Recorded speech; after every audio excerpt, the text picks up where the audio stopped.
Hello बच्चों, hope है आप सब लोग अच्छे से पढ़ाई कर रहे होंगे। पिछले लेक्चर में मैंने आपको कुछ डिस्प्लेसमेंट के ऊपर न्यूमेरिकल्स कराए थे। अब मैं अभी आपको एक न्यूमेरिकल करवाने जा रहा हूँ, या उसको आप डेरिवेशन बोल सकते हो, कि किसी भी सर्कल में कोई पार्टिकल मूव करता है और किसी भी एंगल, जनरल एंगल थीटा, वो एंगुलर डिस्प्लेसमेंट उसका जनरल एंगल थीटा रहता है, तब उस पार्टिकल का इनिशियल पोजीशन से फाइनल पोजीशन तक क्या डिस्प्लेसमेंट रहेगा, वो हम उसका एक जनरल फॉर्मूला ड्राइव कर लेंगे। तो उसको हम किसी भी स्पेशल केस में यूज़ कर सकते हैं, तो हमको इजीली उसका डिस्प्लेसमेंट मिल जाएगा। तो ये फॉर्मूला आपको कॉम्पिटिशन्स में, एमसीक्यूज में अप्लाई करने के लिए बहुत ईजी रहेगा। ओके, तो मान लो ये कोई पार्टिकल है, सर्कुलर पाथ में रोटेट कर रहा है, तो ये एक सर्कुलर पाथ है। ओके, सेंटर इसका O है। अब ये मान लो ये पार्टिकल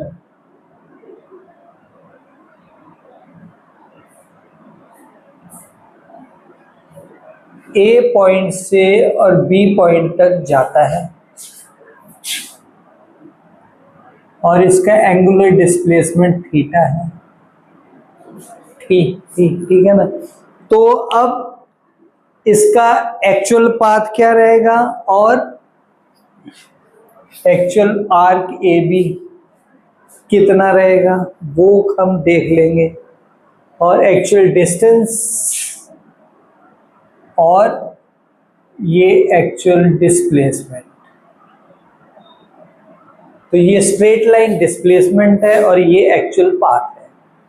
तो ये हम इसका जनरल फॉर्मूला ड्राइव करेंगे।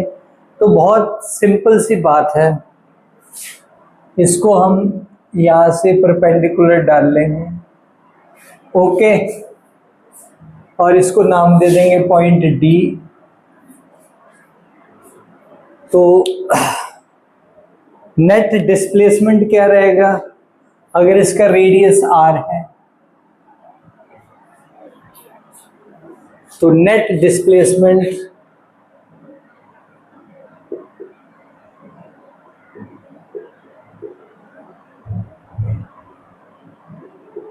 स्ट्रेट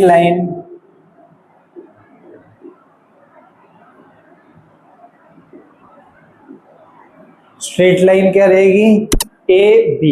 स्ट्रेट लाइन AB रहेगी इसकी।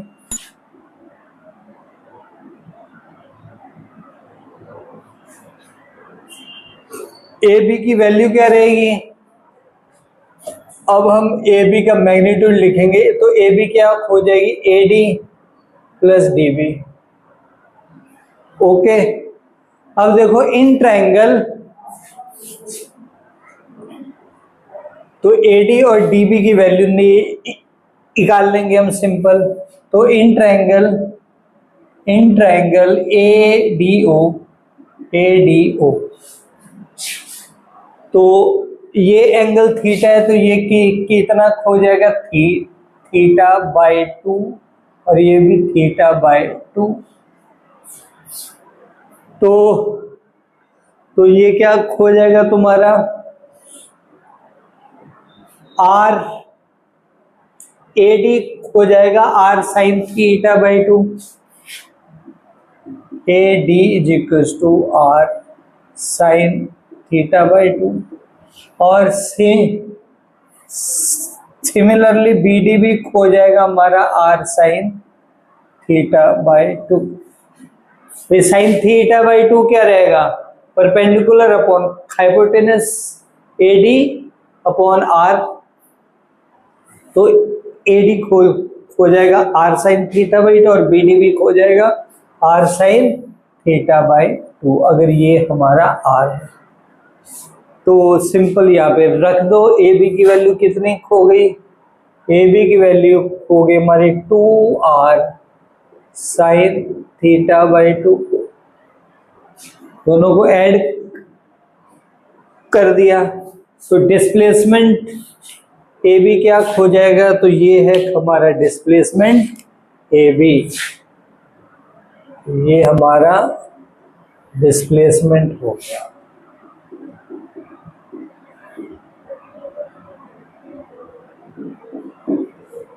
तो ये डिस्प्लेसमेंट का जनरल फॉर्मूला निकल गया, सिंपल सी बात है।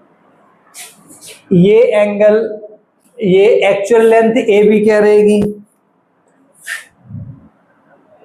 एक्चुअल लेंथ ए बी क्या रहेगी? तो ये theta upon 360 into theta upon 360 into 2 pi R. ये हमारी एक्चुअल लेंथ ए बी हो जाएगी। ओके, तो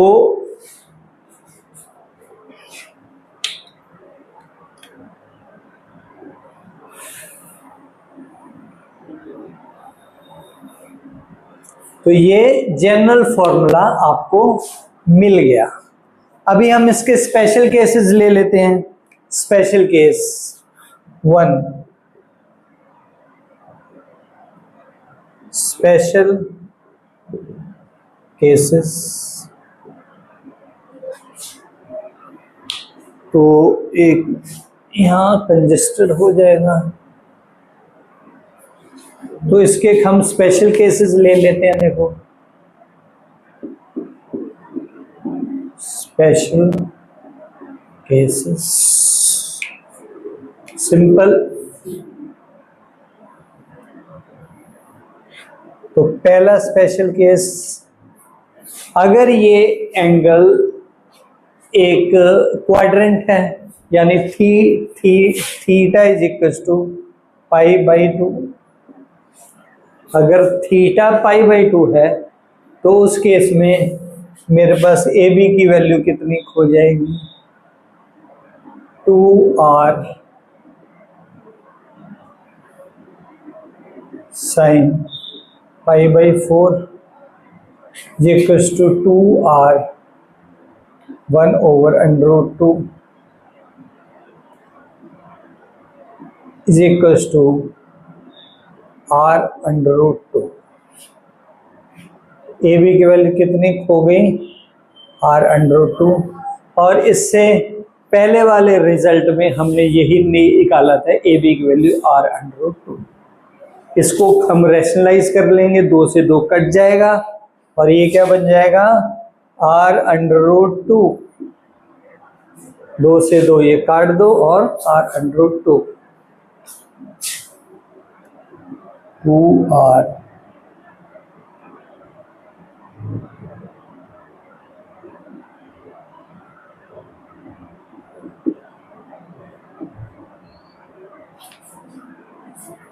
ठीक है, दूसरा स्पेशल केस हम लोग लेते हैं थीटा इज इक्वल टू पाई। जब थीटा पाई रहेगा तो ये हो जाएगा साइन पाई बाई 2 यानी 1 यानी 2r। 2r into sine pi by 2, तो ये खो जाएगा 2r। डिस्प्लेसमेंट कितना खो गया? 2r। तो सिंपल सी बात है, ये पाई खो जाएगा तो 2r जो इसका डायमीटर है वही क्या रहेगा? डिस्प्लेसमेंट रहेगा। और अगर आप थीटा को थर्ड केस में यहाँ लिख देता हूँ। थर्ड केस है when theta is equal to 2 pi और 0 डिग्री सेल्सियस। तो उस केस में क्या रहेगा? इसकी वैल्यू रहेगी 0, A B is equal to 0। यानी कि पूरा सर्कल जब रोटेट कर लेगा तो एंगल क्या रहेगा? 0 या 2 पाई। तो उस केस में डिस्प्लेसमेंट 0। 3 पाई बाई 2 पे भी क्या रहेगा? उसका डिस्प्लेसमेंट। तो डिस्प्लेसमेंट तो सेम रहेगा और डिस्टेंस 3 टाइम्स उसका हो जाएगा। एंगल यहाँ पे आप डिस्टेंस रख दो, एंगल यहाँ पे 270, तो एंगल 270 रहेगा। तो टू पाई आर बाय 3 बन जाएगा। ओके, तो आप ऐसे, ये आपको एक मैंने जनरल सॉल्यूशन दे दिया। इससे आप ये दोनों फॉर्मूले आप याद करके आप इजीली डिस्टेंस और डिस्प्लेसमेंट कैलकुलेट कर सकते हो। ऐसे ही आप लोग सब हमारे चैनल सचदेवा क्लासेस को सब्सक्राइब कीजिए और ऐसे मन लगा के पढ़ते रहिए। Thank you very much.